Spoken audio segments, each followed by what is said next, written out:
ஆண்டவரே, இந்த வருடம் முழுவதும் நீர் எங்களை கண்ணின் கருவழியாய் பாதுகாத்திருக்கிறீர் ஆண்டவரே.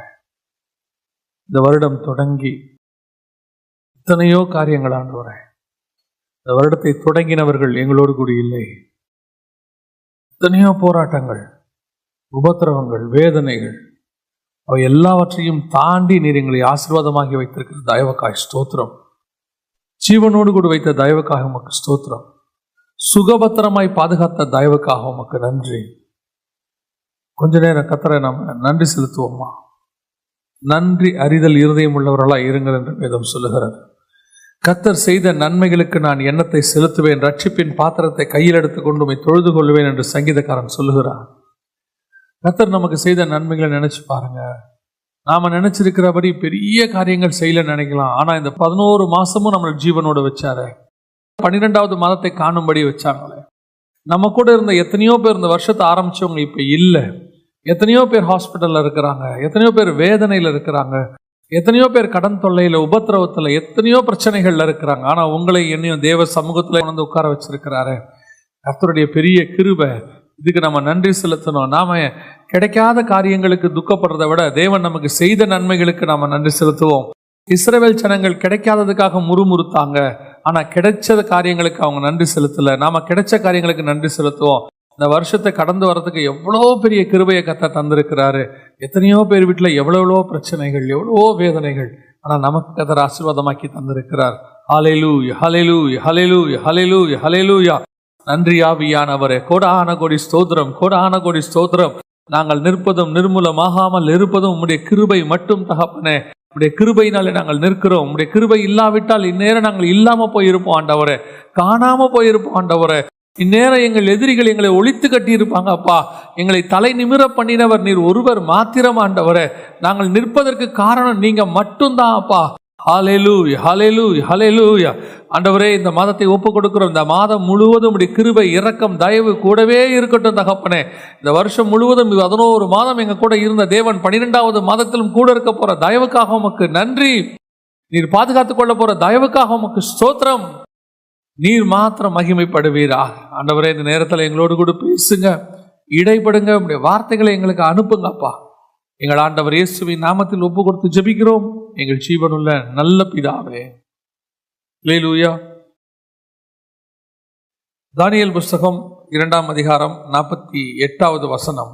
பின்பு ராஜா தானியேலை பெரியவனாக்கி அவனுக்கு அநேக சிறந்த வெகுமதிகளை கொடுத்து அவனை பாபிலோன் மாகாணம் முழுதுக்கும் அதிபதியாகவும் பாபிலோனில் உள்ள சகல ஞானிகளின் மேலும் பிரதான அதிகாரியாகவும் நியமித்தான் அப்படின்னு. தானியேலுக்கு நேபுகாத் நேச்சார் கொடுத்ததான ஒரு ஆசீர்வாதம் கொடுத்திருக்கிறார். ஆக்சுவலாக நான் இது இப்போ நம்ம இந்த ஆசீர்வாதத்தை குறித்து நான் பேச போறதில்ல. வேற ஒரு விஷயத்தை நம்ம இன்னைக்கு கொஞ்சம் தியானிக்க போகிறோம். என்ன அப்படின்னா, இன்னும் ஒரு வசனத்தையும் வாசிங்க. தானியேல் புஸ்தகம் 5ஆம் அதிகாரம் 17வது வசனத்தை வாசிங்க. 5:17 வாசிங்க. அப்பொழுது தானியேல் ராஜ சமூகத்தில் பிரதியுத்தரமாக, உம்முடைய வெகுமானங்கள் உம்மிடத்திலேயே இருக்கட்டும், உம்முடைய பரிசுகளை வேறொருவனுக்கு கொடும். இந்த எழுத்தை நான் ராஜாவுக்கு வாசித்து இதன் அர்த்தத்தை தெரிவிப்பேன். இங்க 2 சம்பவம் இருக்கு. நல்லா கவனிங்க. நம்ம இன்னைக்கு என்ன பார்க்க போறோம்னு சொல்றேன். 2 சம்பவங்கள் இருக்கு. ஒன்னு, நேபுகாத் நேச்சார் தானியேலை ஆசீர்வதிக்கிறார். இன்னொன்று, பெல்ஷாத்சார் தானியேலை ஆசீர்வதிக்கிறார். நேபுகாத் நேச்சாருக்கு ஒரு தேவை வருகிறது. சொப்பனத்துக்கு விளக்கம் கொடுக்கணும், ஒரு தேவை வருகிறது. அவரும் யாராவது இருந்தா எனக்கு சொப்பனத்துக்கு விளக்கம் சொல்லுங்கப்பா அப்படின்னு சொல்லி கேட்கிறாரு. தானியேல் அதுக்கான விளக்கத்தை சொல்றார். சொன்ன உடனே ராஜா அவருக்கு ஒரு ஆசீர்வாதத்தை கொடுக்கிறார். இப்ப பெல்ஷாத்சாருக்கும் ஒரு தேவை வருகிறது. ஒரு ரத்தம் தோய்ந்த கரம் என்று எழுதுகிறது. அவருக்கும் அதுக்கு விளக்கம் தெரியல. அவரும் இதே மாதிரி ஆளை தேடுறாரு. யாராவது எனக்கு கொஞ்சம் விளக்கம் சொல்லுவீங்களா அப்படின்னு சொல்லி. இப்போ மீண்டும் தானியேல் சொல்லுகிறார். இடைப்பட்ட காலங்கள் சில வருஷங்கள்னு வச்சுக்கோங்களேன். இது தானியேல் ராஜ்யபாரத்துக்கு, அதாவது பாபிலோனுக்கு வந்த புதுசுல நடந்துச்சு நேபுகாத் நேச்சாருக்கு. இது அதுக்கப்புறம் அவர் அங்க இருந்துட்டார். இப்போ பெல்ஷாத்சார் சொல்றாரு, சொன்னா நான் உனக்கு இதெல்லாம் தருவேன். அவர் என்னென்ன தருவேன் அங்க சொல்றாரு. ரத்தாம்பரமும் கழுத்திலே பொற்சற்பணியும் தரிக்கப்பட்டு ராஜ்யத்தில் 3வது அதிபதியாய் இருப்பாய் என்றான் அப்படின்னு 16வது வசனம் 5:16 இருக்கு. ஆனா இப்ப தானியேல் சொல்றாரு, உம்முடைய வெகுமானங்கள் உம்மிடத்துல இருக்கட்டும், உம்முடைய பரிசுகளை வேறு ஒருவனுக்கு கொடும். ஆனா நேபுகாத் நேச்சார் கொடுக்கும்போது வாங்கிக்கிட்டாரு, பெல்ஷாத்சார் கொடுக்கும்போது தேவையில்லைன்ட்டாரு.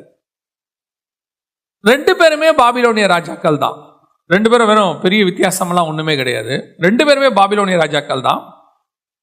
2 பேர்கிட்டயுமே தானியேல் அடிமைத்தனத்துக்குள்ள தான் இருக்கிறாரு. தானியேலுக்கு ஒரு போஸ்டிங் இருக்கு, ஆனா அங்கதான் இருக்கிறாரு. இப்ப 2மே சும்மா கிடைக்கல. ஃபர்ஸ்டும் அவரு விளக்கம் சொன்னதுனாலதான் கிடைக்குது, இங்கேயும் விளக்கம் சொன்னா கொடுப்பேன்னு சொல்றாரு. அப்படி இருக்கும்போது ஏன் நேபுகாத் நேச்சார் கொடுக்கிறதை தானியேல் வாங்கி கொள்ளுகிறார்? ஏன் பெல்ஷாத்சார் கொடுக்கிறதை தானியேல் வேண்டாம் என்று சொல்லுகிறார்? இந்த 2 ஆசீர்வாதத்துக்கும் பெரிய வித்தியாசம் ஒண்ணு இல்லை. ஆனா தானியேல்ட்ட ஒரு வித்தியாசம் இருக்கு. அந்த ஆசீர்வாதத்தை வாங்கிக்கிறாரு, இந்த ஆசீர்வாதத்தை வேணான்னு சொல்றாரு. இது ஒரு பாடம். நமக்கு வேதத்தில் உள்ள ஒவ்வொன்றுமே நமக்கு பாடம் தான். எல்லா ஆசீர்வாதங்களும் கர்த்தரிடத்திலிருந்து வருகிறது இல்லை. பல நேரங்களில் நாம் இந்த செய்திகளில் பார்த்துருக்கிறோம். ஆசீர்வாதங்கள் பல வகை உண்டு. நாம் ஆசீர்வாதத்தை விரும்புகிறோம், ஆசீர்வாதம் கொடுத்தா வேணான்னு சொல்றது யாருமே. எதை வாங்கணும் எதை வாங்கக்கூடாது அப்படின்னு இருக்குது. ஆசீர்வாதமும் அப்படித்தான். எல்லா ஆசீர்வாதமும் கர்த்தர் கொடுக்கிறது அல்ல. கர்த்தர் கொடுக்கிற ஆசீர்வாதத்தை கண்டிப்பாக நாம் வாங்கி கொள்ளணும். அது வாங்குறவங்களுக்கும் ஆசீர்வாதம், கொடுக்கிறவங்களுக்கும் ஆசீர்வாதம். அந்த ஆசீர்வாதம் கர்த்தர் கொடுக்கிறதா இல்லை என்றால் அதை நீங்கள் வாங்கக்கூடாது. அது கொடுக்கிறவனுக்கு எப்படின்னு தெரியாது, வாங்குறவனுக்கு அது சாபம். நான் எப்படின்னு உங்களுக்கு கடைசியா சொல்றேன். இந்த வித்தியாசம் யாருக்கு தெரிகிறது? தானியேலுக்கு தெரிகிறது. நேபுகாத் நேச்சார் கொடுக்கும்போது வாங்கிக்கிறாரு, பெல்ஷாத்சார் கொடுக்கும்போது வேணான்னு சொல்லிடுறாரு. இது நமக்கு ஒரு பாடம். இப்ப நம்ம அதை ஃபாலோ பண்ணணும். நம்மளை பொறுத்த வரைக்கும் யார் எது கொடுத்தாலும் ஓகே தான். கொடுப்பாங்களான்னு வெயிட் பண்றோம், கொடுத்தா ஓகே தான் அந்த மாதிரி. ஆனா நமக்கு தெரியணும், இதை வாங்கலாமா இதை வாங்கக்கூடாதா. பல நேரங்களில் ஒரு சிலர் எங்கிட்ட கேட்குற விஷயம் என்ன அப்படின்னா, இது கர்த்தரிடத்திலிருந்து வருது, இது கர்த்தரிடத்திலிருந்து வரல, எப்படி தெரிஞ்சுக்கிறது, எப்படி இதை நம்ம தெரிஞ்சுக்க முடியும் அப்படின்னு சொல்லி நிறைய பேருக்கு ஒரு சந்தேகம் இருக்குது. நிறைய அந்த கேள்விகளும் இருக்கு. தேவ சித்தத்தை அறிவது எப்படி, கர்த்தர் சத்தத்தை கேட்பது எப்படி, எப்படி ஆண்டவர் இடைபடுறாருன்னு சொல்றீங்களே, எப்படி உணர்த்துறாருன்னு சொல்றீங்களே, எப்படி, இதெல்லாம் நிறைய பேர் கேள்வி கேட்குறாங்க. ஸோ நாங்கள் இதுக்கு தனியாக ஒரு கேள்வி பதிலே வைக்கணும் அப்படின்னு முடிவு பண்ணியிருக்கிறோம். பல நேரங்களில் விசுவாசிகளுக்கு இந்த சந்தேகம் இருக்கு. சரி, இன்னைக்கு பாடத்தை பார்ப்போம். கர்த்தரிடத்திலிருந்து வரக்கூடிய ஆசீர்வாதத்துக்கும் கர்த்தரிடத்திலிருந்து வராத ஆசீர்வாதத்துக்கும் என்ன வித்தியாசம்? நேபுகாத் நேச்சாரை ஏன் அவர் அக்செப்ட் பண்ணிக்கிட்டாரு, ஏன் பெல்ஷாத்சாரை அக்செப்ட் பண்ணிக்கல, அதை தான் நாம் இன்னைக்கு பார்க்க போகிறோம். நம்ம லைஃப்லையும் சில நேரங்களில் இப்படிப்பட்ட சிச்சுவேஷன்ஸ் வரும்போது எந்த ஆசீர்வாதத்தை அக்செப்ட் பண்ணணும், எந்த ஆசீர்வாதத்தை அக்செப்ட் பண்ணக்கூடாதுன்னு தெரியணும். இயேசு கிறிஸ்துவை பாருங்க, பிசாசு கொண்டு வந்து கொடுக்கும்போது வேணான்னு சொல்றாரு. அதுவே தவறான வாழ்க்கையில் இருந்த ஒரு அம்மா கொண்டாந்து தன் பாதத்தில் உடைக்கும் போது அக்செப்ட் பண்ணிக்கிறாரு. அவன் சொல்றான், இந்த அம்மா ஒரு தப்பான அம்மாவாச்சே, இவருக்கு தெரியாதா அப்படின்னு. இயேசுவுக்கு தெரியும், தப்பானவங்க சரியானவங்கல எதை அக்செப்ட் பண்ணணும் எதை அக்செப்ட் பண்ணக்கூடாதுன்னு அவருக்கு தெரியும். இப்போ இயேசுடைய பாதத்தில் கொண்டு வைக்கும் போது அதை அக்செப்ட் பண்ணிக்கிறாரு. என் பாதத்தில் விழும்னு சொல்லும் போது அப்பாலே போ சாத்தானேங்கிறார். எல்லா ஆசீர்வாதத்தையும் தரேன், என் பாதத்தில் விழு அப்படின்னும் போது அப்பாலே போ சாத்தானேங்கிறார். அப்போ எதை அக்செப்ட் பண்ணணும், எதை நம்ம ஏற்றுக்கொள்ளக்கூடாது, இது நம்ம லைஃப்ல தெரியணும். ஏன்னா பல ஆசீர்வாதங்களை பெற்றுவிட்டு அது பின்னாட்களே நமக்கு என்னவாய் மாறி விடுகிறது, சாபமா மாறிடுது. நம்ம ரொம்ப கஷ்டப்பட்டு இது கர்த்தரால தான் வந்துச்சு அப்படின்னு சொல்றாங்க. ஆனா முடிவை பார்த்தா அது கர்த்தரால வந்ததான்னா இல்லை. அவங்க லைஃப்ல நடக்கிற பிரச்சனைகள் எல்லாம் பார்க்கும்போது பேசாம இது வராமையே இருந்திருக்கலாம் போல அப்படிங்கிற ஒரு முடிவுக்கு எடுத்துடுறாங்க. அதுதான் நான் சொல்ல வரேன். இப்ப நம்ம பார்க்க போறோம், எது தேவனிடத்திலிருந்து வருகிறது, எது தேவனிடத்திலிருந்து வரவில்லை அப்படின்னு பார்க்க போறோம். முதலாவது, நேபுகாத் நேச்சாருக்கும் பெல்ஷாத்சாருக்கும் உள்ளதான முதலாவது வித்தியாசம் என்ன வாசிங்க.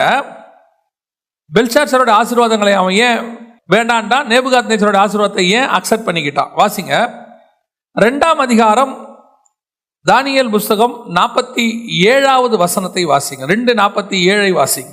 ராஜா தானியேலை நோக்கி, நீ இந்த மறைப்பொருளை வெளிப்படுத்தினபடியினால் மெய்யாய் உங்கள் தேவனே தேவர்களுக்கு தேவனும் ராஜாக்களுக்கு ஆண்டவரும் மறைப்பொருள்களை வெளிப்படுத்துகிறவருமாய் இருக்கிறார் என்றான். மறைப்பொருள்களை வெளிப்படுத்துகிறவருமாய் இருக்கிறார் என்றான். இந்த ஆசீர்வாதத்தை கொடுக்கிறதுக்கு முன்னாடி இந்த ஆசீர்வாதத்தை கொடுக்கிற நேபுகாத்நேச்சார் மனமு நம்முடைய தேவனை அறிந்து கொண்டு அந்த ஆசீர்வாதத்தை கொடுக்கிறார். இது அவன் நேபுகாத்நேச்சார் பாபிலோனிய ராஜாவா இருந்தாலும் அவன் மரம், கல்லு, பொண்ணு, வெள்ளியை வழிபட்டான்னு இருக்கு. அப்படி அவன் வழிபட்டாலும் கூட ஒரு இடத்துல அவனுக்கு நம்முடைய தேவனே மெய்யான தேவன் என்கிற அறிவு வருகிறது, அந்த வெளிப்பாடு வருகிறது. அந்த வெளிப்பாடு வந்த பிறகு கொடுக்கிற ஆசீர்வாதத்தை தானியேல் அக்செப்ட் பண்ணிக்கொள்றான். இதே ராஜா வெளிப்பாடு இல்லாமல் ராஜா ஆசீர்வாதத்தை, அவனுடைய உபச்சாரத்தை, அவனுடைய சாப்பாடை கொடுக்கும்போது அவன் வேணான்றான். என்னை விட்டுருங்க, இதுல இருந்து என்ன கொஞ்சம் வெளியே விட்டுருங்க, வேணான்றான். அதே நேரத்தில் இதே ராஜா தேவனை அக்செப்ட் பண்ணி கொண்ட பிறகு மெய்யான தேவன்னு பாதத்தில் விழுந்துட்டான். விழுந்த பிறகு வசனம் சொல்லுது, தானியேல் அந்த ஆசீர்வாதத்தை அக்செப்ட் பண்ணிக்கிறான். சரி, பெல்ஷாத்சார் எப்படிப்பட்ட ஒரு ராஜா? வாசிங்க. தானியேல் புஸ்தகம் 5ஆம் அதிகாரம் 23வது வசனம் வாசிங்க. பரலோகத்தின் ஆண்டவருக்கு விரோதமாக உம்மை உயர்த்தினீர். தேவனுக்கு விரோதமா தன்னை உயர்த்துகிறவன். அது மட்டும் இல்ல, இவங்கிட்ட இன்னொன்னு இருக்கு. வாசிங்க 4வது வசனத்தை வாசிங்க. 5:4. அவர்கள் திராட்சரசம் குடித்து பொன்னும் வெள்ளியும் வெண்கலமும் இரும்பும் மரமும் கல்லுமாகிய தேவர்களை புகழ்ந்தார்கள். நேபுகாத்நேச்சார் புகழ்ந்தது நம்முடைய ஆண்டவரை, பெல்ஷாத்சார் புகழ்ந்தது அவங்க ஆண்டவரை. அது மட்டும் இல்ல, புகழ்ந்தது மட்டும் இல்ல, நம்முடைய தேவனுக்கு விரோதமாக தன்னை உயர்த்தினார். ஆசீர்வாதம் கொடுக்கிறது யாரு அப்படிங்கிறது ரொம்ப முக்கியம். ஆசீர்வாதம் முக்கியமே கிடையாது. நம்ம ஆண்டவர் நினைச்சார்னா நிமிஷத்துல ஆசீர்வதிச்சுட்டு போயிட்டே இருப்பார். ஒரு நாள் ராத்திரியில ஒரு தேசத்தினுடைய பொருளாதாரத்தையே மாற்றி அமைக்க வல்லமை உள்ள தேவன் அவர். நேத்து நைட்டு பஞ்சம், இன்னைக்கு நைட்டு பாத்தீங்கன்னு சொன்னா ஒரு படிக்கு ஒரு கோதுமை விற்கும்னு சொல்லிட்டு போயிட்டே இருந்தாரு. அவ்வளவுதான், மறுநாள் வித்துச்சு, முடிஞ்சிருச்சு கதை. ஒரு நாள் நைட்ல ஒரு நாட்டையே விடுதலையாக்க வல்லமை உள்ள தேவன் அவர்.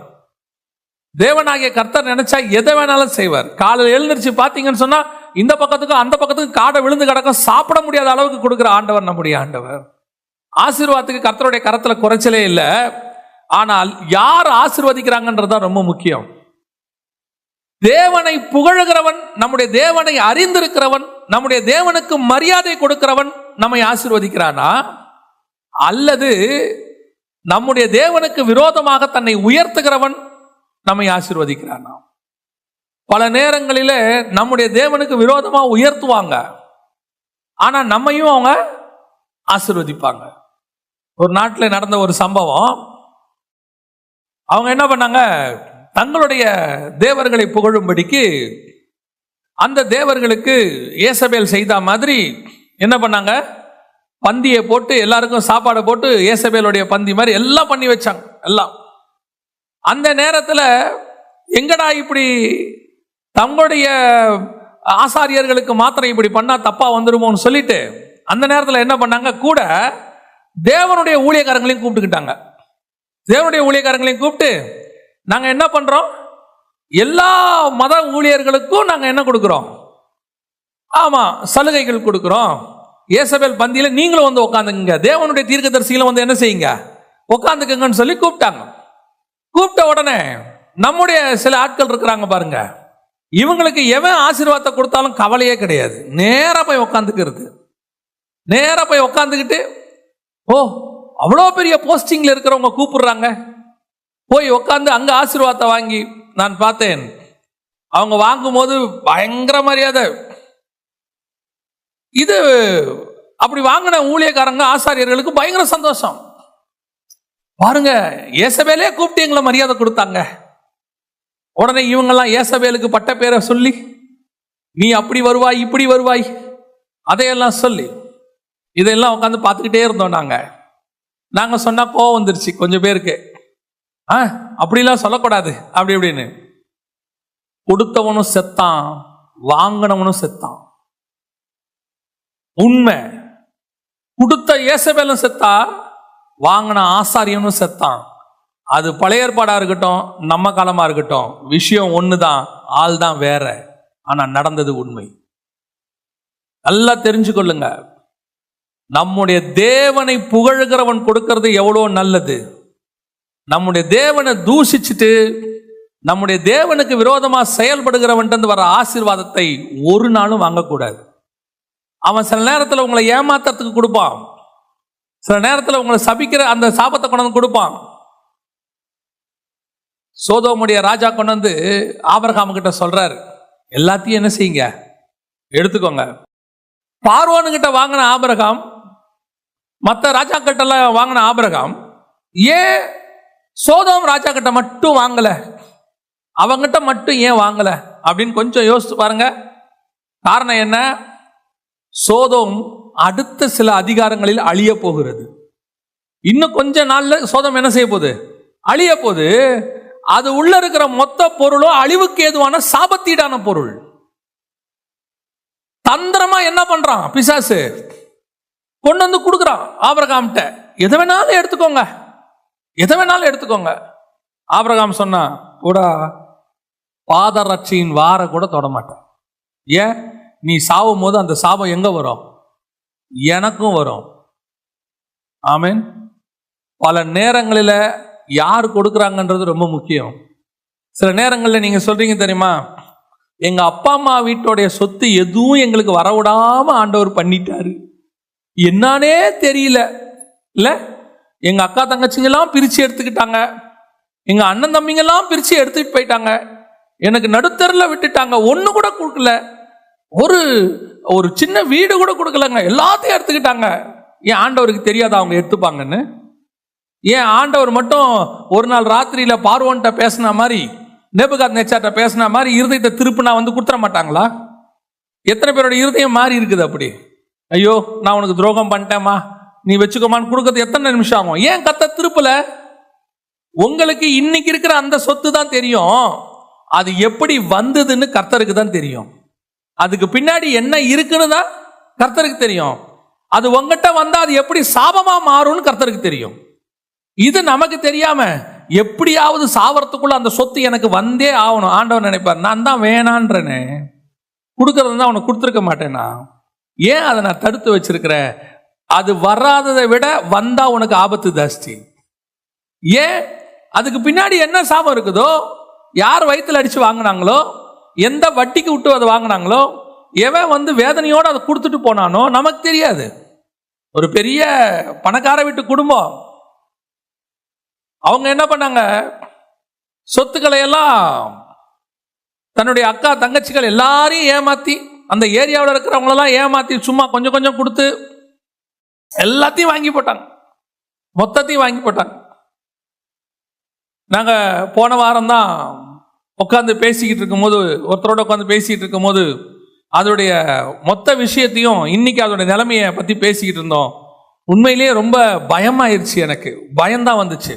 என்னன்னா, அவங்களுக்கு இருந்தது 3 தங்கச்சிகள், 2 தம்பிகள், அண்ணன்கள், எல்லா சொத்தையும் மொத்தமாக அடிச்சு போட்டாங்க உள்ள, எல்லாரையும் ஏமாத்தியாச்சு. கடைசியில் எல்லாரையும் சொத்தெல்லாம் எழுதி வாங்கிக்கிட்டு கொஞ்ச நாள்ல நடுத்தரில் விட்டுட்டாங்க. இவங்களுக்கு ஒரே பிள்ளைய தான், அவ்வளவுதான். நடந்தது என்ன, அவங்க பிள்ளைய வெளிநாட்டில் கல்யாணம் பண்ணி கொடுத்துட்டாங்க, எல்லாம் அங்க போயிருச்சு, பிள்ளைலாம் அங்க போயிருச்சு. இப்போ மொத்த சொத்தம் அனுபவிப்பார் இல்லாம என்ன ஆச்சுன்னு தெரியாம எல்லாம் அப்படியே அப்படியே அப்படியே சாபம். பல நேரங்களில் இப்ப என்ன செஞ்சாங்க தெரியுமா, கூட இருந்தவங்க எல்லாம், ஐயோ இவங்களை இப்படி எங்களை பண்ணிட்டாங்க, கொடுக்காம போயிட்டாங்க, அப்படி இப்படின்னாங்க. ஆனா கர்த்தர் யாருக்குமே கொடுக்கல. ஆனா நடந்தது என்ன, அந்த சாபம் முழுக்க அந்த குடும்பத்தின் மேல வந்துருச்சு. தலைமுறை தலைமுறையா வந்துருச்சு, தலைமுறை தலைமுறையா, அவ்வளவுதான். பல நேரங்களிலே தேவனுக்கு விரோதமானவர்களுடைய ஆசீர்வாதங்களை கர்த்தர் வேண்டாம் என்று சொல்லுவார். தைரியமா வேணான்னு சொல்லுங்க. நல்லா தெரிஞ்சுக்கோங்க, உங்களுக்கு எனக்கும் பெரிய சொத்து நம்ம விரும்புறது என்ன, கொஞ்சம் மிஞ்சி போச்சுன்னா எக்ஸ்ட்ரீம் லெவலில் அந்த பூமியில என்ன கேட்க போறோம், இருக்க ஒரு வீடு, அதுவும் சென்னையில் வந்து 600 ஸ்கொயர் ஃபீட் இருந்தாலே பெரிய விஷயம்தான். இல்லை ஊரில் தான் ஏக்கர் கணக்கில் பேசுவாங்க. இங்கெல்லாம் சென்னையிலலாம் ஒரு 600 ஸ்கொயர் ஃபீட்டில் வீடு இருந்தாலே அது ஒரு பெரிய விஷயம். யோசித்து பாருங்க, வானத்தையும் பூமியும் உண்டாக்கின தேவனுக்கு 600 ஸ்கொயர் ஃபீட் ஒரு பெரிய விஷயமா? ஆண்டவருக்கு தெரியும் எதை கொடுக்கணும் எதை கொடுக்க கூடாது. அது தேவ பிள்ளைகளுக்கு தெரியணும் எதை வாங்கணும் எதை வாங்க கூடாதுன்னு சொல்லி. தேவனை தூஷிக்கிறவர்கள் கொடுக்கிற ஆசீர்வாதம், தேவனாகிய கர்த்தருக்கு விரோதமாய் செயல்படுகிறவர்கள் கொடுக்கிற ஆசீர்வாதம், தைரியமா சொல்லணும் உம்முடைய ஆசீர்வாதம் உம்மிடத்திலேயே இருக்கட்டும், அது ஒண்ணு எங்களுக்கு தேவையில்லை, நீ வச்சுக்கோப்பா, நீயே வச்சுக்கோ, எங்களுக்கு தேவையில்லை. இந்த மனநிலை, இந்த மனப்பாவம் நமக்கு முதல்ல வரணும்.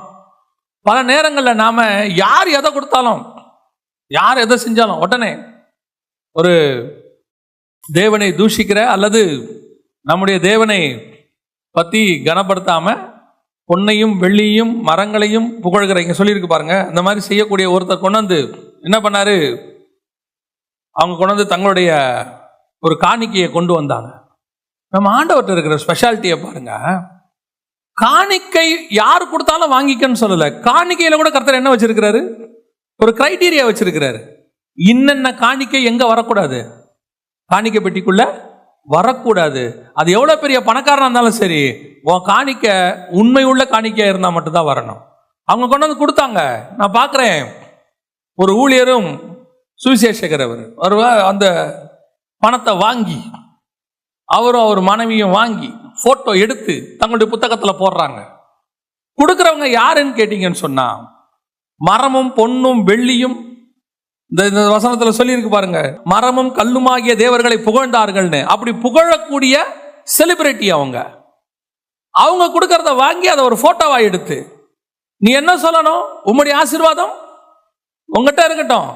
ஏன் வாங்கக்கூடாதா? முதல்ல நீ ஆண்டவரை அறிகிற அறிவுக்கு வா, என் தேவன் மெய்யான தேவனை தெரிஞ்சுக்க. இன்னும் அவங்க எங்கதான் இருக்கிறாங்க, அங்கதான் இருக்கிறாங்க, பழைய பாவத்தில் இருக்கிறாங்க. ஆனா கொடுக்குறாங்க 5 லட்சம் செக்கு. உடனே போய் நின்றுகிட்டு வாங்கிறது. சொல்லணும், எங்களுக்கு வேண்டாம், எங்களுக்கு தேவை மனமாற்றம், எங்களுக்கு தேவை மனம் திரும்புதல். மனம் திரும்பி கொடுக்கிற ஒரு பாவியினுடைய ₹1 தான் வேல்யூ. மனம் திரும்பாம கொடுக்கிற ஒரு ஆள் கொடுக்கிற 1 லட்சம் ரூபாயை விட மனம் திரும்பி பாவி கொடுக்கிற ₹1 தான் வேல்யூ. தைரியமா சொல்லணும். ஒரு சபையா இருக்கட்டும், சபைக்குள்ள இருக்கும்போது ஒருத்தர் தப்பு செய்யறான், ஆனா அவன் காணிக்கை கொடுக்குறான், பெரிய பணக்காரனா இருந்தானா தைரியமா அவனை பார்த்து சொல்லணும், யோ உன் காணிக்கை கொஞ்சம் ஓரமா வை, முதல்ல சரியாவு, சரியாயிட்டு கொண்டாந்து கட்டு. ஒரு மிகப்பெரிய ஊழியர் அவர் சொல்லுவார், டாக்ஸ் கட்டாம கொண்டாந்து இங்க என்ன செய்யாத, காணிக்கைய போடாத, முதல்ல போய் என்ன செய்ய, தேவனுக்குரியதை தேவனுக்கும் ராயனுக்குரியதை ராயனுக்கும் செலுத்திட்டு வந்து இங்க போடு. முதல்ல எத்தனை ஊழியக்காரங்க அவங்களுடைய வருடாந்திர கணக்கை தங்களுடைய பத்திரிகையில போடுறாங்க, முடியும் போது போடுவாங்க, இந்த வருஷம் எங்களுக்கு இவ்வளவு ஆஃபரிங் வந்தது, அதுக்கான டாக்ஸ் இவ்வளவு கட்டியிருக்கோம், கரெக்டா போடுவாங்க. ஏன்? அவங்க கிட்ட உண்மை இருக்குது. இன்னைக்கு நம்ம யாரு, எவன் கொடுக்குறான் ஏது கொடுக்குறான் எந்த கணக்கும் கிடையாது. எவன் கொடுத்தாலும் சோத்திரம், பிரைஸ் தி லார்ட், அல்லேலூயா. முதல்ல கொடுக்கிறவன் யாருன்னு தெரியும். அவன் தேவனை புகழுகிறவனா தேவனை இகழுகிறவனான்னு பார்க்கணும். சில நேரத்தில் பிசாசு அந்த மாதிரி செஞ்சிருவான். சிரியா தேசத்தன் ரெபெக்காளுடைய அண்ணனுடைய ஆசீர்வாதத்தை கொண்டாந்து எங்க வச்சிருவான்னா, ராகேலுடைய கூடாரத்துக்குள்ள வச்சுட்டு போயிடுவான். அந்த விக்கிரகத்தினுடைய ஆசீர்வாதத்தை எங்க வச்சிருவான், கூடாரத்துக்குள்ள வச்சிருவான். நாம என்ன பண்ணிடுவோம், அப்பாவுடைய ஆசீர்வாதம் தானே அது, லாபானுடைய ஆசீர்வாதம் அப்பாவுடையது. எங்க அப்பாவதுப்பா, உங்க அப்பாவதா இருந்தாலும் அந்த ஆசீர்வாதம் தப்பான ஆசீர்வாதம், விக்கிரகத்துக்குரிய ஆசீர்வாதம். அது உன்னை கானானுக்கு போக விடாது, வழியிலேயே சாகடிச்சிடும். நிறைய பேருடைய வாழ்க்கையில அதான் நடந்துகிட்டு இருக்குது. அப்பாவின் ஆசீர்வாதம், அம்மாவின் ஆசீர்வாதம், எங்களுடைய முற்பிதாக்களுடைய ஆசீர்வாதம், எங்க சொந்தக்காரங்கள் தானே, எங்களுடைய தம்பி தானே, அண்ணன் தானே, அக்கா தானே, தங்கச்சி தானே. ஆனால் அதுக்கு பின்னாடி இருக்கிற சாபம் என்ன என்பது யாருக்கு தான் தெரியும், தேவனுக்கு தெரியும். அது உன்னை கானானுக்கு போக விடாது. வழியில யோசிச்சு பாருங்க, எல்லாரும் புறப்பட்டாங்க, யாக்கோபு கூட ஒருத்தி தான் செத்தா நடுவில். ஏன்? கூடாரத்துக்குள்ள அப்பாவுடைய தீட்டான காரியம், சாபத்தீடானது உள்ளே இருந்தது, விக்கிரகம் இருந்தது. அவன் என்ன சொல்ல முடியும், அதுக்கு என்ன ஒரே ஒரு விஷயம் அவங்ககிட்ட என்ன சொல்லுவா, இது எங்க அப்பாவுதுங்க, இதுல என்ன மிஸ்டேக் இருக்கு, அப்பாவதாக இருந்தாலும் அது இன்னொரு தேவனுடையது. அப்பாவுதான் இல்லையாங்கிறது முக்கியம் இல்லை, என் தேவன் தான் இல்லையாங்கிறது தான் முக்கியம் இன்னைக்கு. அல்லேலூயா. எப்பவுமே கேர்ஃபுல்லா இருந்து கொள்ளுங்க. ஆசீர்வாதம் தைரியமா சொல்லுங்க. தப்புன்னு தெரியுதா, வேணான்னு சொல்லுங்க. சொல்லி பாருங்களேன்.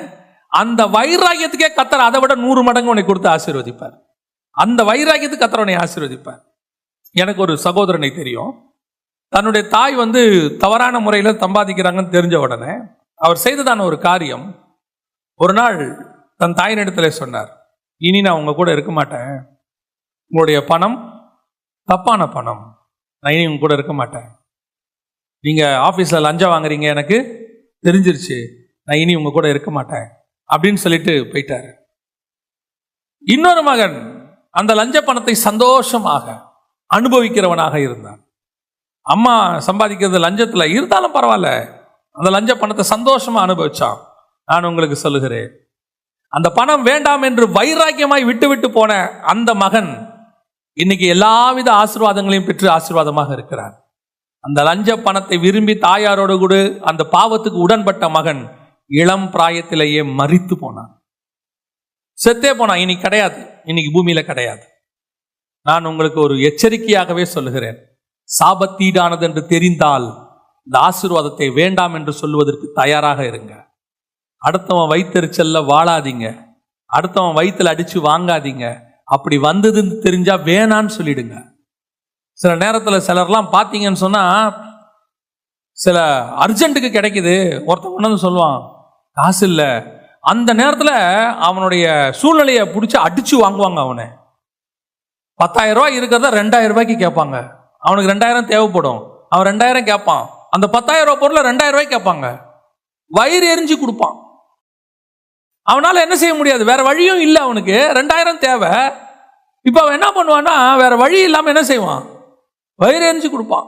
ஆனாலும் சொல்லுவான், சரி எடுத்துட்டு போங்க, எனக்கு 2,000 வேணும், 10,000 அப்படி வாங்காதீங்க, உங்களுக்கு தெரிஞ்சா அதுக்கு என்ன வேலையோ அதை கொடுத்து வாங்குங்க, இல்லைன்னா விட்டுருங்க, பரவாயில்ல, அந்த 2,000 ரூபாயை ஃப்ரீயா கூட கொடுத்து பாருங்க, கர்த்தர் உங்களை ஆசீர்வதிக்க வல்லமையுள்ளவராக இருக்கிறார். அல்லேலூயா. அதாங்க ரொம்ப முக்கியம். ஆசீர்வாதம் முக்கியம் இல்லை, ஆசீர்வாதத்தோடு கூட வேதனை வரக்கூடாது, அதுதான் முக்கியம்.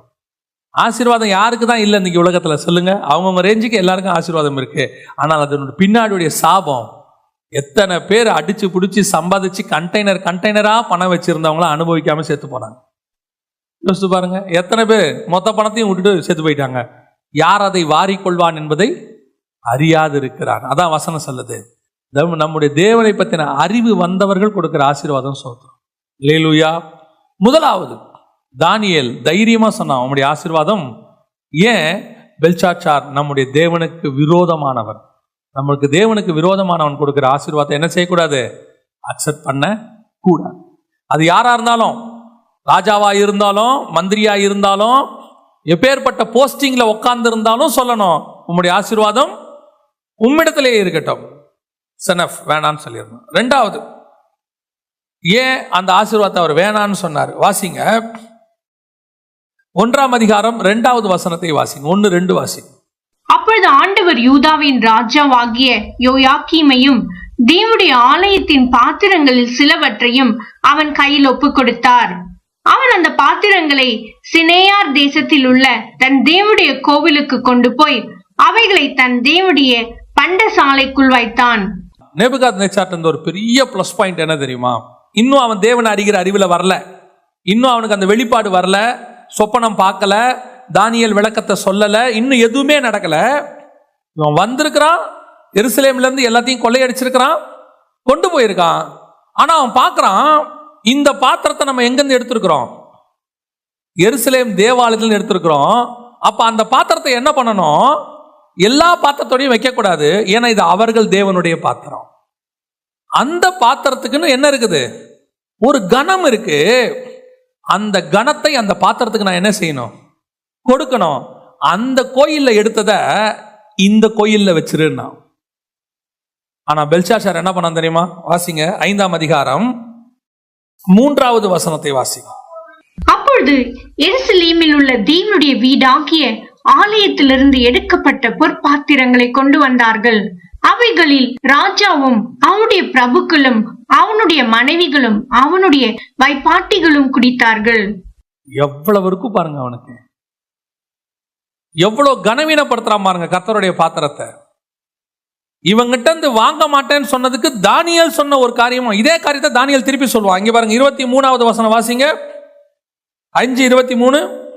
பரலோகத்தின் ஆண்டவருக்கு விரோதமாக உம்மை உயர்த்தினீர், அவருடைய ஆலயத்தின் பாத்திரங்களை உமக்கு முன்பாக கொண்டு வந்தார்கள். நீரும் உம்முடைய பிரபுக்களும் உம்முடைய மனைவிகளும் உம்முடைய வைப்பாட்டிகளும் அவைகளில் திராட்சரசம் குடித்தீர்கள்.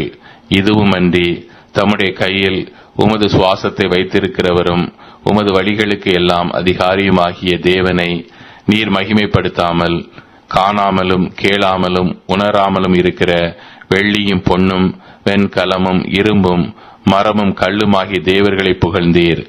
தெளிவா சொல்றான் பாருங்க. உன் ஆசீர்வாதம் எனக்கு வேணான்னு சொல்றதுக்கு ஒரு ரீசன் இருக்கியா? உன் ஆசீர்வாதத்தை நீயே வச்சுக்கோ அப்படிங்கிறதுக்கு ஒரு ரீசன் இருக்கு. ஏன்? நான் உங்க அப்பா கிட்ட வாங்கினேன், உங்க அப்பா கிட்ட இதே கையால தான் வாங்கினேன். நான் ஏன் வாங்கினேன் தெரியுமா? உங்க அப்பாவுக்கு முதலாவது என் தேவனை பத்தின அறிவு இருந்துச்சு, என் தேவனுக்குரிய மரியாதையை கொடுத்தாரு. ரெண்டாவது, என் தேவனுடைய ஆலயத்தின் பாத்திரத்தை கொண்டு வந்து அங்க இங்கன்னு தூக்கி போடல, அதுக்குன்னு ஒரு கணத்தை அவருடைய ஆலயத்துல கொண்டு போய் அவங்க தேவனுக்கு முன்பாக வச்சுக்கிட்டாரு, உரிய மரியாதை கொடுத்தாரு. நீ என்ன பண்ண தெரியுமா? அதை கொண்டு போய் நீ உன் மனைவி பிரபுக்கள் எல்லாரும் சேர்ந்து என்ன பண்றீங்க? திராட்சை ரசம் வைன் ஊத்தி குடிக்கிறான், மதுபானம் ஊத்தி குடிக்கிறான். எவ்வளவு கனவீனப்படுத்தி இருக்கிற நீ. உன் ஆசீர்வாதம் உங்ககிட்டயே இருக்கட்டும். பாத்திரம் என்பது எதை குறிக்கிறது? பாத்திரம் என்பது தேவனுடைய ஆலயத்தில் இருக்கக்கூடியதான ஊழியர்களையும் விசுவாசிகளையும் குறிக்கும். அபிஷேகம் பெற்றவர்கள், கர்த்தரால் அபிஷேகம் பண்ணப்பட்ட ஊழியர்கள். இப்போ ஆசாரிப்பு கூடாரத்தில் இருக்கிற பாத்திரம்னா என்ன? அதுக்கான மறைபொருள் என்ன? நம்ம ஏற்கனவே நிறைய தடவை சொல்லியிருக்கிறோம். ஆசாரிப்பு கூடாரத்தில் இருக்கிற ஒவ்வொன்றுத்துக்கு பின்னாடி என்ன இருக்குது? ஒரு விளக்கம் இருக்குது. அதுல சமூகத்தப்பன் மேஜையில் அப்பம்னா அது 12 அப்பம்னா 12 அப்போஸ்தலர், குத்து விளக்கு ஸ்டாண்டு, அந்த ஸ்டாண்டுன்னு அபிஷேகம் பெற்றவர்கள். அப்புறம் விளக்கு என்பது இயேசுவை குறிக்கும். அப்புறம் அந்த ஒலிவ எண்ணெய் என்பது இடித்து பிழிந்தப்பட்ட ஒலிவ எண்ணெய் என்பது ஊழியக்காரனுக்கான ஒரு அனுபவத்தை குறிக்கும். பொன் தகட்டால் மூடணும் மரத்தை அப்படின்னா மகிமையில மூடுறது, பரிசுத்தாவியில மூடுறது. ஒவ்வொன்றுத்துக்கும் ஒவ்வொரு விளக்கம் இருக்கு. மகா பரிசுத்த ஸ்தலம் அப்படின்னு சொன்னா பரலோகத்துக்கான அடையாளம். இப்படி ஒவ்வொன்றுத்துக்கும் ஒன்று இருக்கு. அதுல ஆசாரிப்பு கூடாரத்துல பாத்திரம் என்பது எதை குறிக்கிறது? ஊழியர்களையும் விசுவாசிகள் நம்மளையும் குறிக்கிறது, அபிஷேகம் பெற்றவர்கள். அப்ப நேபுகாத் நேச்சாருக்கு இயற்கையாகவே பாத்திரத்துக்கு மரியாதை கொடுக்கக்கூடிய, கனம் கொடுக்கக்கூடியதான சுபாவம் இருக்கிறது. பெல்ஷாத்சாருக்கு கனம் கொடுக்கக்கூடிய சுபாவம், அதை விட கேவலப்படுத்துற சுபாவம் ஒண்ணு. இன்னைக்கு நிறைய பேரு ஊழியர்களை, கிறிஸ்தவர்களை, குறிப்பா அபிஷேகம் பெற்றவர்களை கனவீனப்படுத்துறதுங்கிறது இன்னைக்கு கடைசி காலத்தில் இருக்கிறதான ஒரு சுபாவம். பரியாசம் பண்றது, அவர்களை விரோதமா பேசுறதுங்கிறது ஒரு சுபாவம். மற்றவர்களை விட்டு விடுங்க, உங்களை ஆசீர்வதிக்கிறவர்களை சொல்றேன். உங்களை ஆசீர்வதிக்கிறவர்கள் உங்களுக்கு கொடுக்கிற ஆசீர்வாதம் உங்களை கனப்படுத்தி கொடுக்கணும், அதுதான் ஆசீர்வாதம். உங்களை கனவீனப்படுத்தி உங்களை ஆசீர்வதிக்க கூடாது. அது எப்படிங்க கனவீனப்படுத்தி ஆசீர்வதிப்பாங்க அப்படின்னா, சில நேரங்கள் இருக்கு. சில நேரத்தில் உங்களுடைய ஊழியங்களை அவர்கள் பார்த்து அல்லது உங்களுடைய ஆவிக்குரிய வாழ்க்கையை பார்த்து அவங்களா கூப்பிட்டு என்ன பண்ணுவாங்க தெரியுமா? உங்களுக்கு உரிய மரியாதை கொடுத்து ஒரு ஆஃபரிங் கொடுப்பாங்கன்னு வச்சுக்கோங்க. பல நேரங்களில் உங்களுக்கு வரக்கூடிய ஆசீர்வாதம் கனத்தோட வருகிறதா கனவீனத்தோடு கூட வருகிறதான்னு பார்க்கணும். உங்களுக்கு ஒருத்தன் கொடுக்கும்போது உங்களை கூப்பிட்டு சந்தோஷமா கொடுக்கணும், உற்சாகமா கொடுக்கணும், இவரை கனப்படுத்தணும்னு கொடுக்கணும். வேதனையா கொடுக்க கூடாது. வந்துட்டாரா இந்த ஆளுக்கு ஒவ்வொரு மாசமும் முதல் வாரம் ஆனா இந்த ஆள் வந்துருவார். அப்படி ஒரு குரூப் இருக்கு. அவங்களும் கொடுப்பாங்க, ஆஃபரிங் கொடுப்பாங்க. ஆனா எப்படி கொடுப்பாங்கன்றது கொடுக்குறவங்களுக்கு தான் தெரியும். அவர் வேற வருவார். வீட்டார யோசிக்கிறான், இவர் வேற முதல் வாரத்தில். எனக்கு ஒரு சில போதகர்களை தெரியும், அவங்க சொல்லுவாங்க, நான் ஹவுஸ் விசிட்டிங் போனா ஆஃபரிங் வாங்கவே மாட்டேன்பாங்க. எனக்கு ஒரு சில ஊழியர்கள் அவங்க சொல்லுவாங்க, நான் ஹவுஸ் விசிட்டிங் போனா ஆஃபரிங் வாங்கவே மாட்டேன். ஏன்? நான் அதுக்கு தான் வரேன். நாம என்ன பண்ணிடுவோம், அடுத்த மாசம் முடிவு பண்ணிடுவான். எப்ப யார் சொன்னாலும் நீ சர்ச்சில் வந்து போடு, நான் வந்தது உனக்கு ஜெபம் பண்ண வந்தேன். இப்ப உன்னை நான் விசிட் பண்ண வந்தேன். என் விசுவாசி நீ ஸ்பிரிச்சுவலி கரெக்டா இருக்கியான்னு செக் பண்ண வந்திருக்கிறேன். அடுத்த மாசம் நான் வரும்போது நீ என்ன நினைச்சிருவ? ஓ, போன மாசம் நம்ம ஆஃபரிங் கொடுத்தோன்ட்டு பாஸ்டர் கரெக்டா 3ஆம் தேதி கிளம்பிட்டாரா அப்படின்ட்டு. அதனால நிறைய ஊழியக்காரங்க சொல்லுவாங்க, நான் ஹவுஸ் விசிட்டிங் போனா என்ன வாங்க மாட்டேன், ஆஃபரிங் வாங்க மாட்டேன். அவங்க தங்கள் மேல் உள்ள அபிஷேகத்தை அவர்கள் காத்துக்கொள்ள விரும்புகிறார். வாங்கக்கூடாதுங்கிறது சட்டம் இல்லை. அவங்க என்ன செய்யறாங்கன்னா, எனக்கு வரக்கூடிய ஆஃபரிங் எப்படி வரணும், ஒரு கனத்தோட வரணும். என் பாத்திரத்தை கனவீனப்படுத்துகிறவங்கிட்ட எனக்கு ஆஃபரிங் அவசியமே கிடையாது. நீ என்ன அவமானப்படுத்தி எனக்கு ஒரு ஆஃபரிங் கொடுக்க வேண்டிய அவசியம் இல்ல. இது கனவீனமான ஆஃபரிங். இப்படி ஒரு ஆஃபரிங் அவசியமே கிடையாது. கொடுக்கும் போது உன் மேல் உள்ள அபிஷேகத்தை மரியாதையாய் அவன் மதித்து கொடுக்கணும். கொடுக்கணும்னு ஆசைப்பட்டு கொடுக்கணும். ஆசைப்படுறது மட்டுமல்ல, உன் அபிஷேகத்துக்கு ஒரு கனம் இருக்கு. பாத்திரத்துல திராட்சை ரசத்தை ஊத்தி குடிச்சிட்டு நான் உனக்கு பொற்பனி சரணிடுறேன், நீ ராஜ்யத்துல 3ஆவதா இருப்ப அப்படின்னு உடனே தானியேல் சொல்றான், வச்சுக்கடா எல்லாத்தையும். நீ உங்க அப்பா எப்படி கொடுத்தான் தெரியுமா ஆசீர்வாதத்தை? பரலோகத்தின் தேவனை புகழ்ந்து கீழே விழுந்து அவரை தவிர ஒரு தேவன் இல்லைன்னு சொல்லி தானியேலை எல்லாருக்கும் மேலாக உயர்த்தி பாத்திரத்தை கொண்டு போய் எங்க வச்சானா? ஆலயத்துல வச்சு கனப்படுத்தி ஆசீர்வாதத்தை கொடுத்தான். அதுதான் ப்ரொசீஜர். உங்களை கொடுக்கறத கர்த்தரை கனப்படுத்தி கொடுக்கணும். உங்களை கனப்படுத்தணும், உங்க அபிஷேகத்தை கனப்படுத்தணும். முதல்ல ஒண்ணு நீங்க தெரிஞ்சுக்கோங்க, அது ஊழியக்காரனுக்கு மட்டும் இல்லை, விசுவாசிக்கும் சொல்றேன். உங்க மேல உள்ள அபிஷேகத்தை நீங்க முதல்ல மரியாதை கொடுங்க. உங்க அபிஷேகத்துக்கு நீங்க மரியாதை கொடுங்க. அப்பதான் அடுத்தவன் மரியாதை கொடுப்பான். இது ஊழியக்காரனுக்கு மட்டும் பொருந்தாது, விசுவாசிக்கும் பொருந்தும். விசுவாசியும் ஒரு தேவை வந்த உடனே நீங்க என்ன பண்றீங்க? அடுத்து இமிடியேட்டா சர்ச்சில் அந்த பிரதரை கேட்போமா, இந்த சிஸ்டரை கேட்போமா, அவங்கெல்லாம் கார்ல வராங்க, அவங்கள கேட்டா கண்டிப்பா கிடைக்கும். எவன் சொன்னா? உங்களை விட அவன் தான் பிரச்சனையில் அதிகமா இருக்கான். உங்க வண்டிக்கு 50 ரூபாய்க்கு பெட்ரோல் போடலாம், காருக்கு 50 ரூபாய்க்கு பெட்ரோல் போட முடியாது. போய் நின்று பெட்ரோல் பங்க்ல 50 ரூபான்னா அவன் எப்படி எட்டி பார்ப்பான் அவனு? நீங்க 50 ரூபாய்க்கு போடணும்னா அவன் 500 ரூபாய்க்கு போடணும். உங்க 50 ரூபாய்க்கு பிரச்சனைனா அவனுக்கு 500 ரூபாய்க்கு பிரச்சனை இருக்கு. நீங்க நினைச்சுக்கிறீங்க கார்ல வர்றவரு அந்த சிஸ்டர் பாத்தீங்களா, அவங்க கட்டுற சாரியே 3000 ரூபாய் இருக்கும். அவங்க கிட்ட கேட்டோம்னா கண்டிப்பா கொடுக்கும். அந்த சிஸ்டர் கிட்ட அந்த ஒரு சாரி தான் இருக்கும். உங்ககிட்ட 500 ரூபாய்க்கு 50 இருக்கும். அது 3000க்கு ஒன்றை வச்சுக்கிட்டு அதையே தான் கட்டிட்டு வரும், வேற இல்ல. நம்ம நினைச்சுக்கிறோம். போய் கேட்கறது, சிஸ்டர் ரொம்ப கஷ்டம், ஏதாவது முடியுமா? அவன் சொல்ல முடியாம அவன் திருப்பி சொல்ல முடியாதுல்ல, உங்களோட ரொம்ப கஷ்டம், நாங்க பார்க்கத்தான் இப்படி இருக்கோம், பலன்னு உள்ள பப்பரப்பான்னு இருக்கோம், உங்களுக்கு எங்க வீடை பத்தி தெரியாது அப்படின்னு சொல்ல முடியுமா அவங்ககிட்ட போய்? இல்ல, இவங்க என்ன பண்ணுவாங்க, ஓகே சிஸ்டர், பட் இப்ப நம்ம கிட்ட ஒண்ணும் இல்லை. உடனே வெளியே வந்து என்ன சொல்றது தெரியுமா?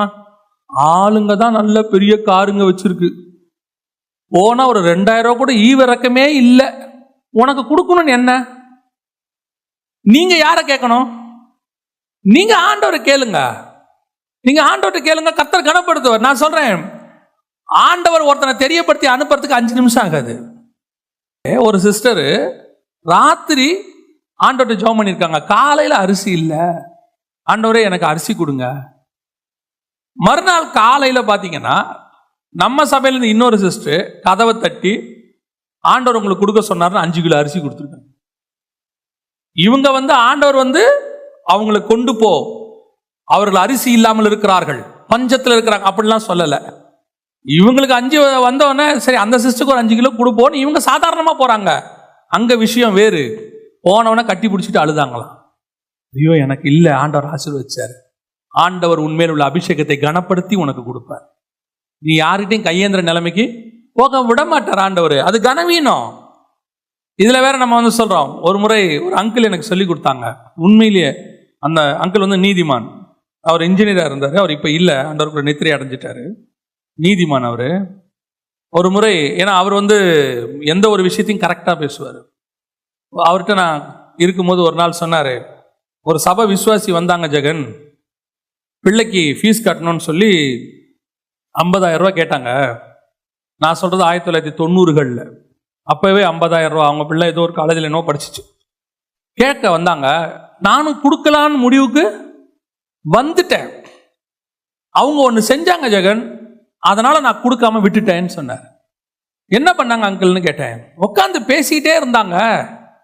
திடீர்னு எழுந்திருச்சு என்ன பண்ணாங்க, என் காலில் விழுந்தாங்க.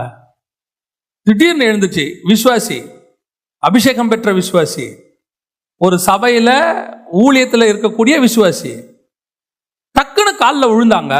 காலில் விழுந்துட்டு, பிரதர் உங்களை விட்டா எனக்கு வேற வழியே இல்லை பிரதர்னு கேட்டாரு.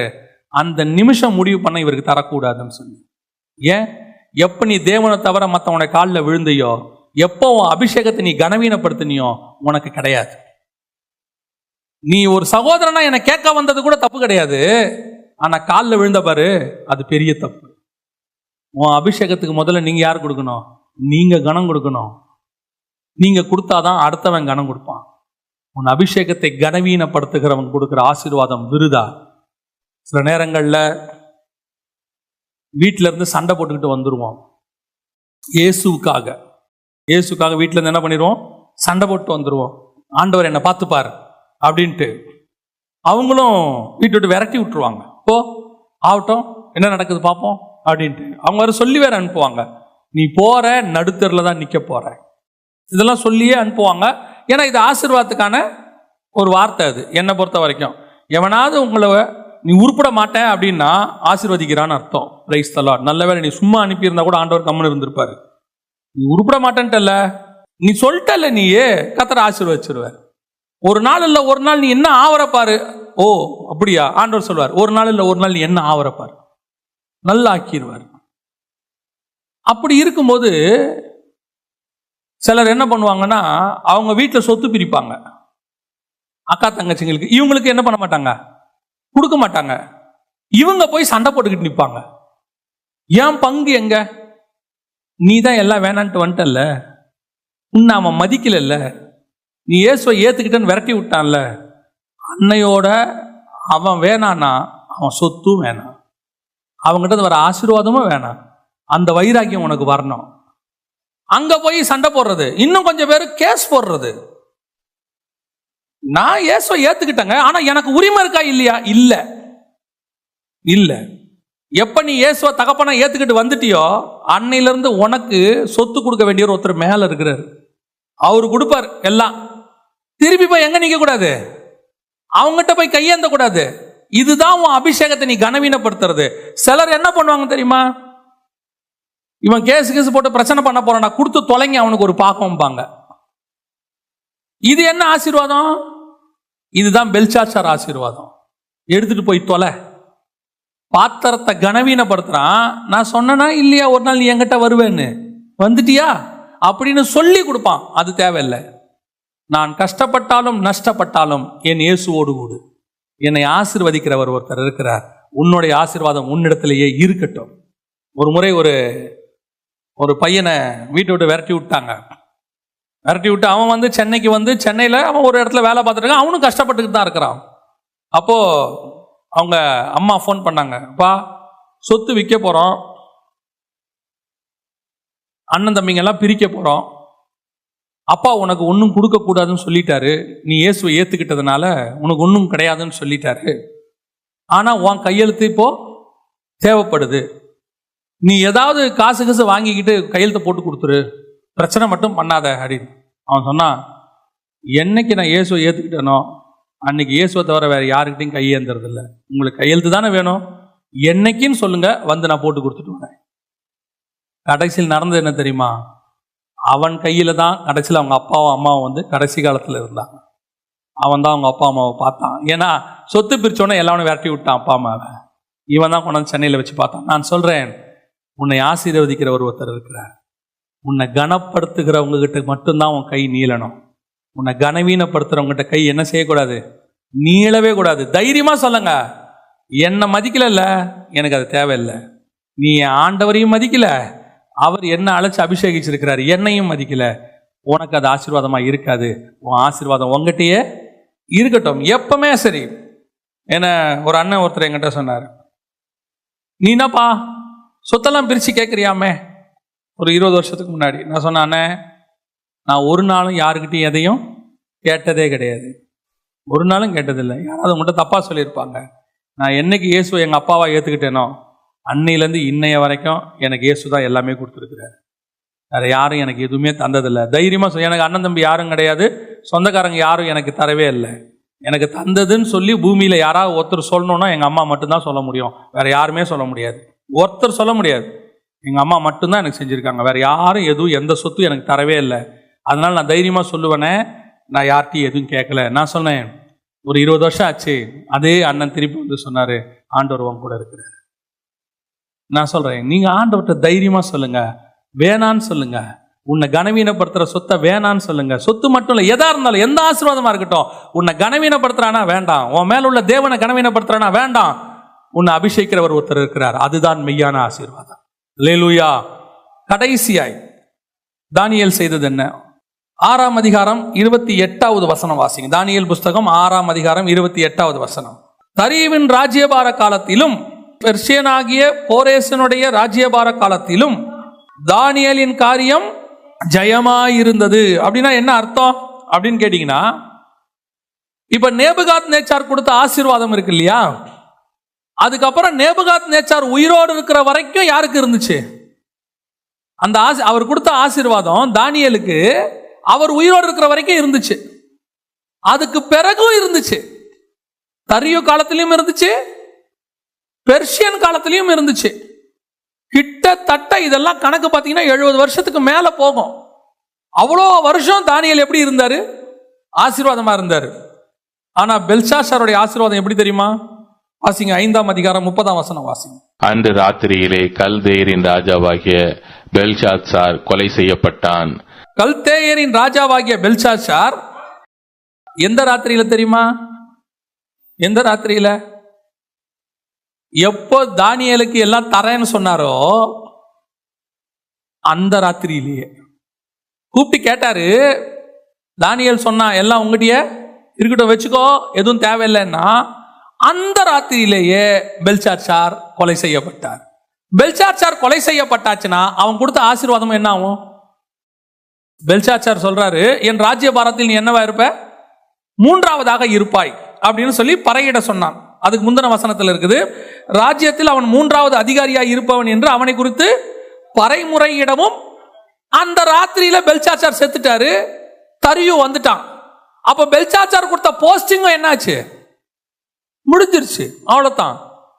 அப்போ நேபுகாத் நேச்சார் கொடுத்த ஆசீர்வாதம் லாங் லைஃப் ஆசீர்வாதம். அப்ப ஆரம்பிச்சது கோரேஸ் வரைக்கும் இருந்துச்சு.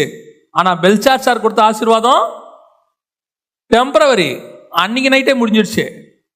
எந்த ஆசீர்வாதத்தை வாங்கணும் எதை வாங்கக்கூடாதுன்னு தானியேலுக்கு தெரியும்.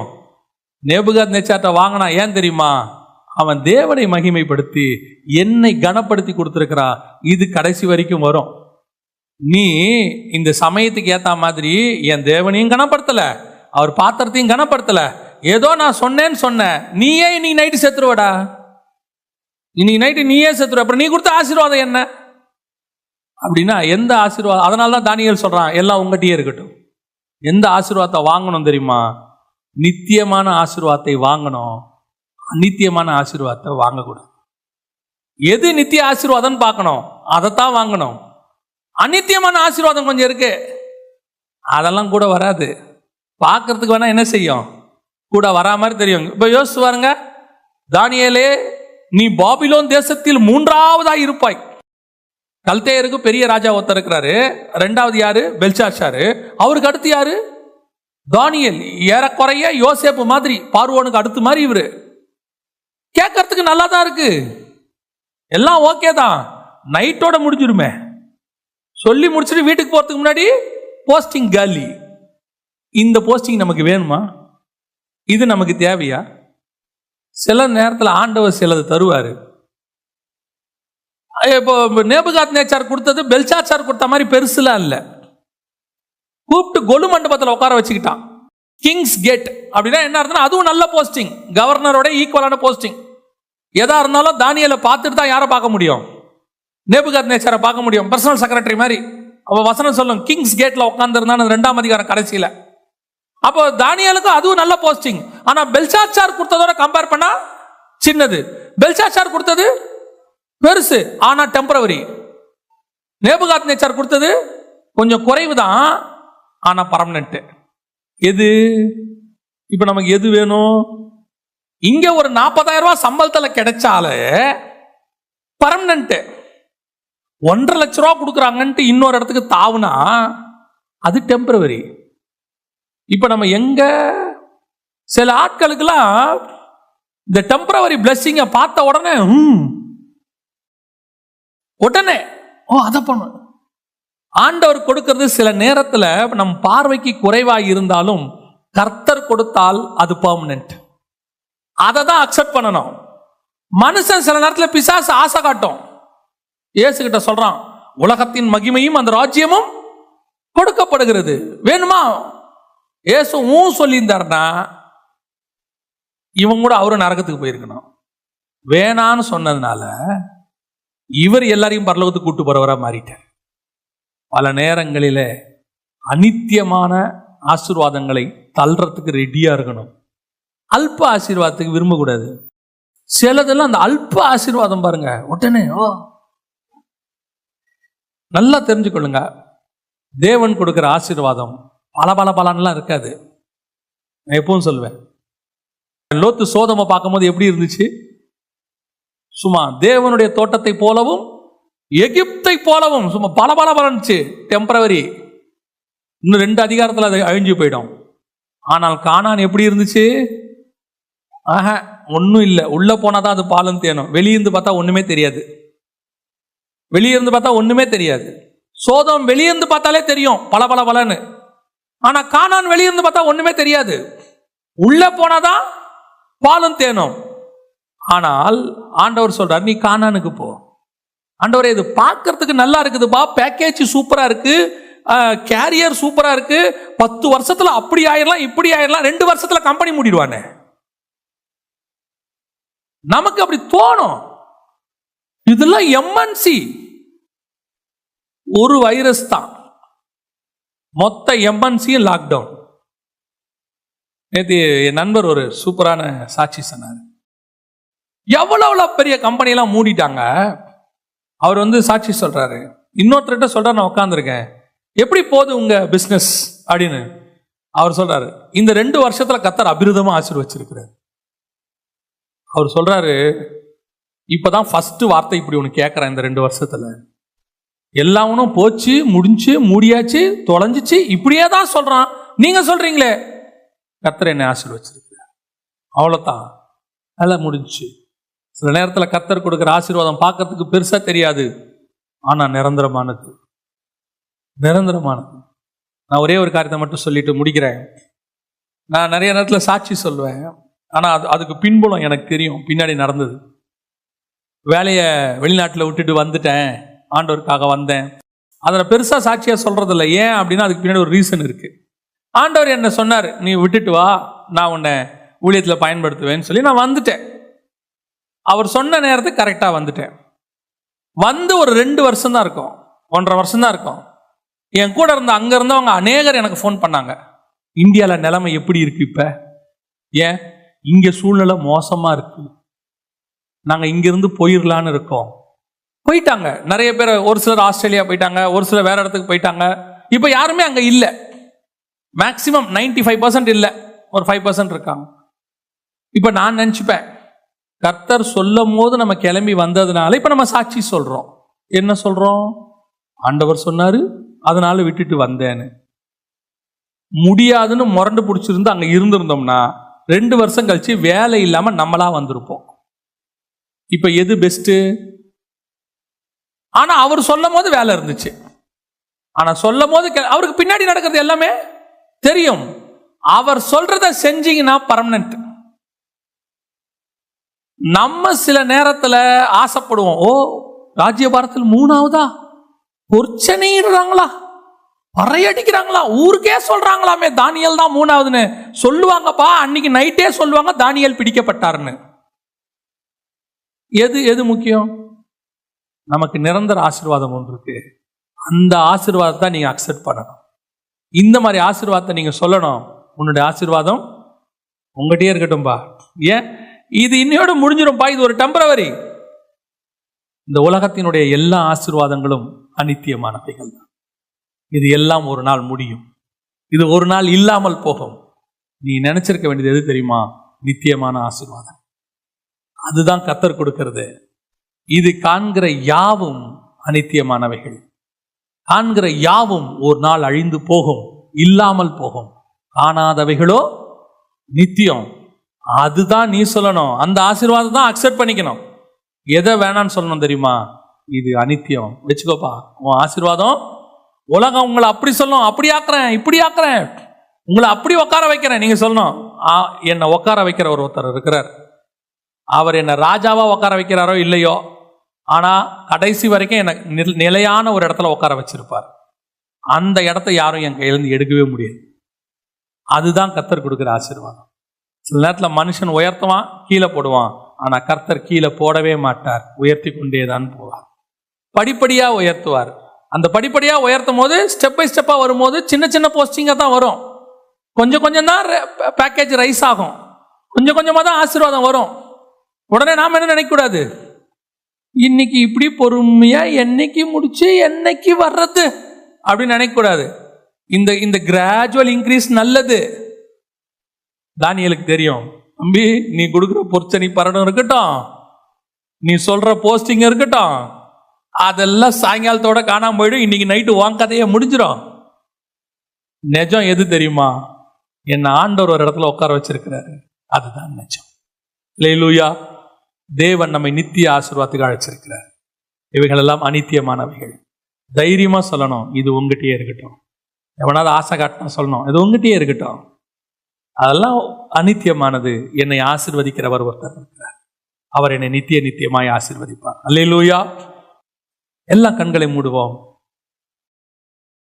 ஆண்டவரை நோக்கி பார்ப்போம். என்னுடைய ஆசீர்வாதம் எப்படி வருகிறது? ஆசீர்வாதம் யாரும் வேணான்னு நம்ம சொல்றது இல்ல. நம்ம தேவனும் ஆசீர்வதிக்க மாட்டேன்னு சொல்லல. ஆனால் அந்த ஆசீர்வாதம் எப்படி வருகிறது?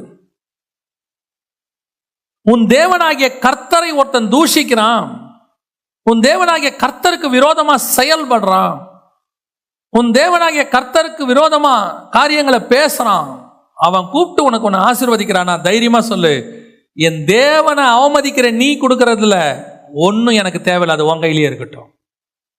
என் தேவனை கனவீனப்படுத்திட்டு நீ எனக்கு ஒன்று கொடுக்க வேண்டிய அவசியம் கிடையாது. எங்க அப்பாவை கேவலமா பேசிட்டு நீ என்ன ஆசீர்வதிக்கிறதுனா அப்படி என்ன ஒரு ஆசீர்வாதம்? அது எனக்கு தேவையில்லை. அந்த வைராக்கியம் வரணும். அப்பாவை தூஷிக்கிறவங்க, அப்பாவை கேவலமா பேசுறவங்க கூப்பிட்டு ஏதாவது போஸ்டிங் கொடுக்குறாங்கன்னா போய் உட்காரக்கூடாது.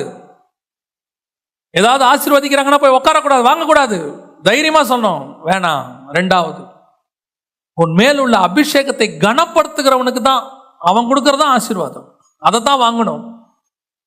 உன்னை கேவலமா நினைச்சு ஏதோ காசுக்காக வர, ஏதோ தேவைக்காக வர, இவன் நடக்கிறான் இவன் இப்படித்தான் வருவான்னு சொல்லிட்டு ஒருத்தன் கொடுக்கும் போது அதை தெரிஞ்சோ நீ வாங்குறீனா, அத மாதிரி கேவலம் வேற ஒண்ணுமே இல்லை. தானியேலுக்கு தெரியுது, என் தேவனுடைய பொற்பாத்திரத்தை எல்லாம் கேவலப்படுத்திட்டு நீ என்ன ஆசீர்வதிச்சா நான் அதை மதிப்பேனா? என் தேவனுடைய பொற்பாத்திரத்தை மதிக்காத உன்னை நீ கொடுக்கிற ஆசீர்வாதத்தை நானும் மதிக்க மாட்டேன், அது உன் கையிலே இருக்கட்டும். அபிஷேகம் பெற்ற ஊழியர்கள், அபிஷேகம் பெற்ற விசுவாசி கனவீனப்படுத்திட்டு அதுக்கப்புறம் வர எந்த ஆசீர்வாதமும் எனக்கு தேவையில்லைன்னு சொல்லணும். என் அபிஷேகத்துக்கு இல்லாத மரியாதை எனக்கு தேவையில்லை. ஆண்டவர் எனக்கு கொடுத்திருக்கிற ஊழியத்துக்கு இல்லாத மரியாதை, அதை அடமானம் வச்சுத்தான் நான் ஊழியம் பண்ணணும்னா அப்படி ஒரு அவசியமே கிடையாது. ஒருத்தங்கிட்ட காலில் விழுந்து நான் ஊழியம் பண்ண வேண்டிய அவசியம் கிடையாது. கர்த்தருடைய காலில் விழுந்து மட்டும் நான் ஊழியம் பண்ண முடியும். மனுஷனை திருப்திப்படுத்தி வசனாதான் சொல்லுது, நான் இன்னும் மனுஷனை பிரியப்படுத்துகிறவனா இருந்தால் தேவனுக்கு ஊழியக்காரன் அல்லவே. உன்னை கனவீனப்படுத்தி ஒரு ஆஃபரிங் கொடுக்குறானா அதை வாங்காத. உன் மேல இருக்கிற அபிஷேகத்தை கனவீனப்படுத்திட்டு அப்புறம் தரானா அது தேவையே கிடையாது. உன் அபிஷேகத்துக்கு இல்லாத மரியாதை வேற எதுக்குமே கிடையாது. ஏன்னா வசனம் சொல்லுது, அவன் தலையின் மேல் அபிஷேகம் என்னும் கிரீடம் இருக்கிறது என்று சொல்லி. கர்த்தருடைய கனம் கடைசியாய் அநித்தியமான பாவ சந்தோஷங்கள், அநித்தியமான ஆசீர்வாதம், டெம்பரவரி. அதுக்கெல்லாம் முக்கியத்துவம் கொடுக்காதீங்க. இந்த பூமியில நீ பார்க்குற எல்லா ஆசீர்வாதமும் டெம்பரவரி. அது பெரிய சர்ச் கட்டடமா இருக்கட்டும், அல்லது பெரிய வீடா இருக்கட்டும், காரா இருக்கட்டும், தோட்டமா இருக்கட்டும், துறவா இருக்கட்டும், நீ வச்சிருக்கிற நகையா இருக்கட்டும், நட்டா இருக்கட்டும், போல்ட்டா இருக்கட்டும், நீ வச்சிருக்கிற எல்லா பொருள் எவ்வளவு காஸ்ட்லி பொருளா இருக்கட்டும், டைமண்டா இருக்கட்டும், பிளாட்டினமா இருக்கட்டும், அநித்தியம். ஒரு நாள் ராத்திரியில் எல்லாம் இல்லாமல் போகும். ஆனால் கர்த்தர் உன்னை உட்கார வைக்கிற இடம் நித்தியமானது. கர்த்தர் உனக்கு நித்திய ஆசீர்வாதங்களை உனக்கு வைத்திருக்கிறார். உன்னுடைய பார்வை அது மேலதான் இருக்கும். அதை தான் அக்செப்ட் பண்ணணும். ஒப்பு கொடுப்போமா தேவ சமூகத்துல? எல்லாம் கரங்களை உயர்த்தி ஆண்டவர்கிட்ட சொல்லுங்க, ஆண்டவரே, நான் இப்படிப்பட்ட ஆசீர்வாதத்தை சுதந்திரிக்கிறவனா என்னை மாத்துங்கப்பா. ஆசீர்வாதம் வாயை பிளந்துக்கிட்டு ஓடுறவனா இல்லை ஆண்டவரே, கையை ஏந்திக்கிட்டு ஓடுறவனா இல்லை ஆண்டவரே, ஓடி போறவனா இல்லை ஆண்டவரே. நீர் கொடுக்கிற ஆசீர்வாதத்துக்கு காத்திருந்து பெறுகிறவனாய் நான் மாற வேண்டும்.